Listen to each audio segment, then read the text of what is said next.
Hey guys, welcome to Art Insights number 1. Today we are going to be discussing a subject that I am quite passionate about called the permission economy.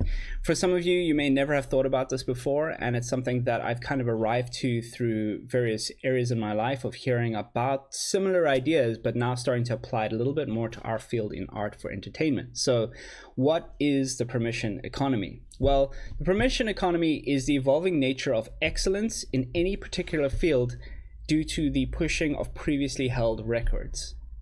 So if you can imagine someone like Usain Bolt, who's amazing at running, right? He runs a race where there has been a previously established record. When he arrives close to that record, everybody's biting their fingernails and wondering if he's going to beat it, and then he smashes it right out of the ballpark. Suddenly, people who are observing that realize, hey, wait a second, the previous record wasn't impossible. It just took someone who worked really hard and maybe was a little naturally gifted to smash it out of the ballpark and take it to a whole new level. Hey, if he can do it, why can't I do it? So there might be some kids out there who saw that and thought to themselves, I love running. Maybe someday I'm going to break that record. And I think Usain Bolt must have had his idols about running and watched them and observed them, just like a great boxer, just like a great surgeon. All of these people have their sort of heroes that they look up to and they observe their work. And they aim for the bar of their work and then they move beyond it. And so that is essentially what the permission economy is. It's moving towards a goal or a sense of what everybody agrees is a high standard and then pushing past it. So how does that manifest in our art today in entertainment? Well, today we have a lot of people who are riffing on other ideas. They're mimicking those ideas, and they're also following the trend of those ideas in social media. So the internet has basically geared us up towards repeating these successful actions, like our basic dopamine response is constantly being triggered by seeing and producing work that is of the same kind of appeal, popularity, and the frequency in which we see it in social media. So that is pertaining to our field specifically, but of course this applies to all fields, not just art for entertainment, for example. It could even apply to fine art. It could even apply to comic book art. It could even apply to, I don't know, any kind of sport, any kind of profession, right? This sort of level of seeing what's out there, observing it, absorbing it, and reproducing it and then pushing past it is really what the permission economy is.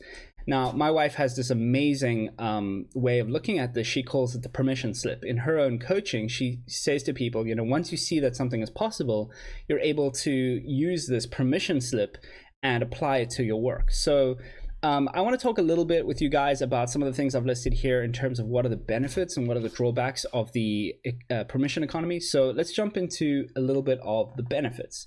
So the first thing is that it improves the overall quality bar of everything, right? So right now, I believe that art for entertainment, at least in concept or visual development and modeling and things like that, we're in a sort of new renaissance. Except it's much bigger than anything we've ever seen before in history. And we may look back in time at this time and actually realize that, because it is my belief personally that there have never been a single moment in time where there have been so many high-skilled artists, right, out there working super hard, because the moment they arrive on social media and they see the high quality, they're like, oh, well, that's the bar.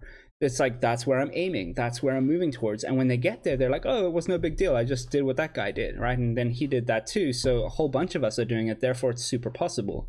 Whereas I believe that, you know, go back 20, 30, 40 years, people were still struggling at getting like the basic fundamentals down, and they would just draw from instinct. Life was moving a lot slower. We didn't have the internet telling everybody what was possible. We didn't share the kind of information that we have today, and we didn't follow those trends like we do now. So it's a lot high paced, right? There's a lot of that going on. So let's jump into the second thing, right? So the second thing is the permission economy also provides us a larger skill gap in the market. That's actually really good if you're working as a working artist in entertainment, because the moment you start getting very good at your craft, your trade skill, it creates a very large gap between you and the person below you or away from you who wants to compete for that same job position, because suddenly they have to learn an entire new field or an entire new section and master it to the level that you have over maybe 10, 15 years already with that experience level, right? So if you imagine the pioneers, the mavericks who are at the head of our industry, they're so far ahead of us that it's almost impossible at this stage, as long as they keep learning, for us to catch up to them, right? Because we're not putting in the same hours or the same quality of hours that they are. And so therefore their jobs are very secure, right? So I'm going to use that in air quotes here because it's not a given. It just makes it more likely that they're not going to run out of someone, you know, automating their system or replacing them with any old person, right? So the third thing that the permission economy gives us is it forces us to be a little bit more disciplined and focused towards being good or getting good or a high level of skill in the industry. So the reason I see that as good is because obviously nowadays we're all extremely dopamine addicted to our phones, to video games, to porn, whatever it might be that you're addicted to. Like, we all have some of that in our life, and by having to achieve a very high standard in order to be employed today, because it drives us towards abandoning those distractions and actually points us towards a sort of like self-awareness that I think is really, really healthy for becoming a great artist or a great craftsman at your job. So the last thing that I think that the permission economy gives us in terms of a benefit is it solves a lot of problems.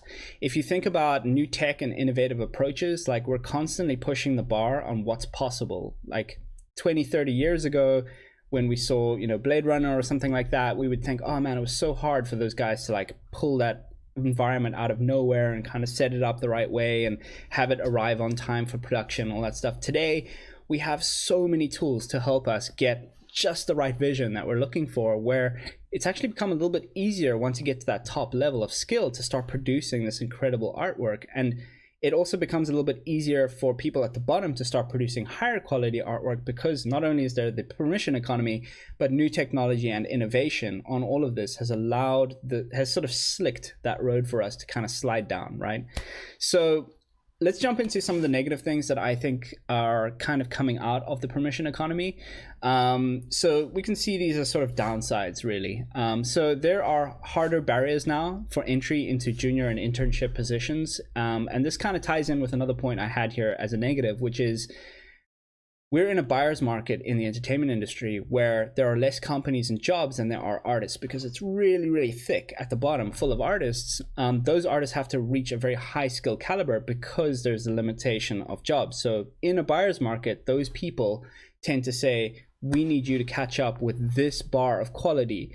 Once you're there, we're happy to bring you in. And until you're there, we can't bring you in. So by making it harder for juniors to enter the industry, it creates a much larger time gap for them to actually get skilled enough to compete with the base level artists that that company or those people are hiring for those positions.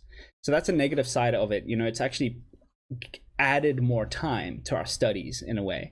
So another thing that's not great about the permission economy is that it's in our face all the time. When we go onto social media, Instagram, ArtStation, we see this incredible artwork, and we start to, there's a moment of like, I can do that, but there's also the moment of like, I'm a terrible artist. Like, we go inside, we go internal, we have existential crisis, and we say like, who do I think I am? I'll never get that good. You know, it happens to everybody that I've chatted to. We all see great art and just go like, oh my gosh, like, I thought I was good and now I'm just like a trash human being. Like, I can't do that. That's terrible, right? So that's not a good thing to do. Obviously, we all kind of know that, I think, which is good. There's also, as a part of that, the unhealthy idolization of certain artists who are extremely good, maybe the highest caliber of the industry. And that's not good either, because we start to see things like people on Instagram sharing, you know, people who are great work on their stories and saying like, oh, go look at this person's amazing work today. Like, look at their new submission. And it's like, we get it, man. They're God. They're really good. How about supporting some of the other people around you, like your friends or yourself, right? Like, really putting your artwork out there in a way that's a little bit healthier than just sharing like this incredible high caliber artwork that is like, maybe not quite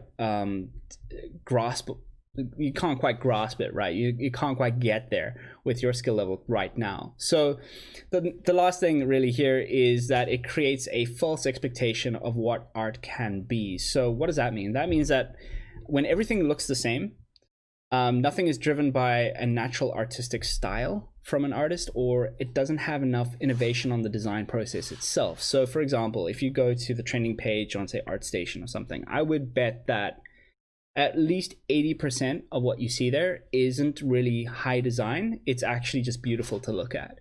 And in this industry, at least in concept design or visual development, like we're looking for people who can come up with great ideas. And when someone is just like parroting a technique or a brushstroke or a look to an environment, we're not innovating on ideas, we're innovating on style.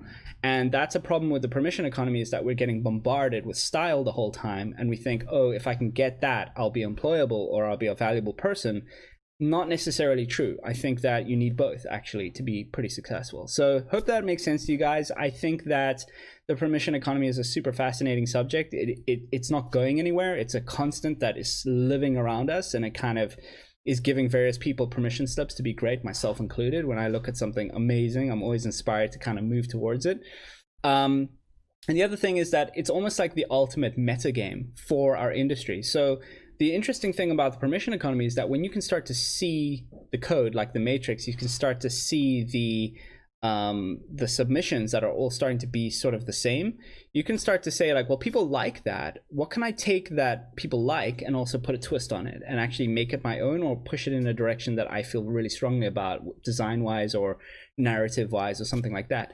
And suddenly you're at the top of your game, because like everybody recognizes that that's the top level of quality. Now you're adding the value into the quality, and you become pretty, I would imagine, not just popular, but valuable to employers. So hope this has been interesting to you guys. I would love to hear from you. Please leave some comments on this.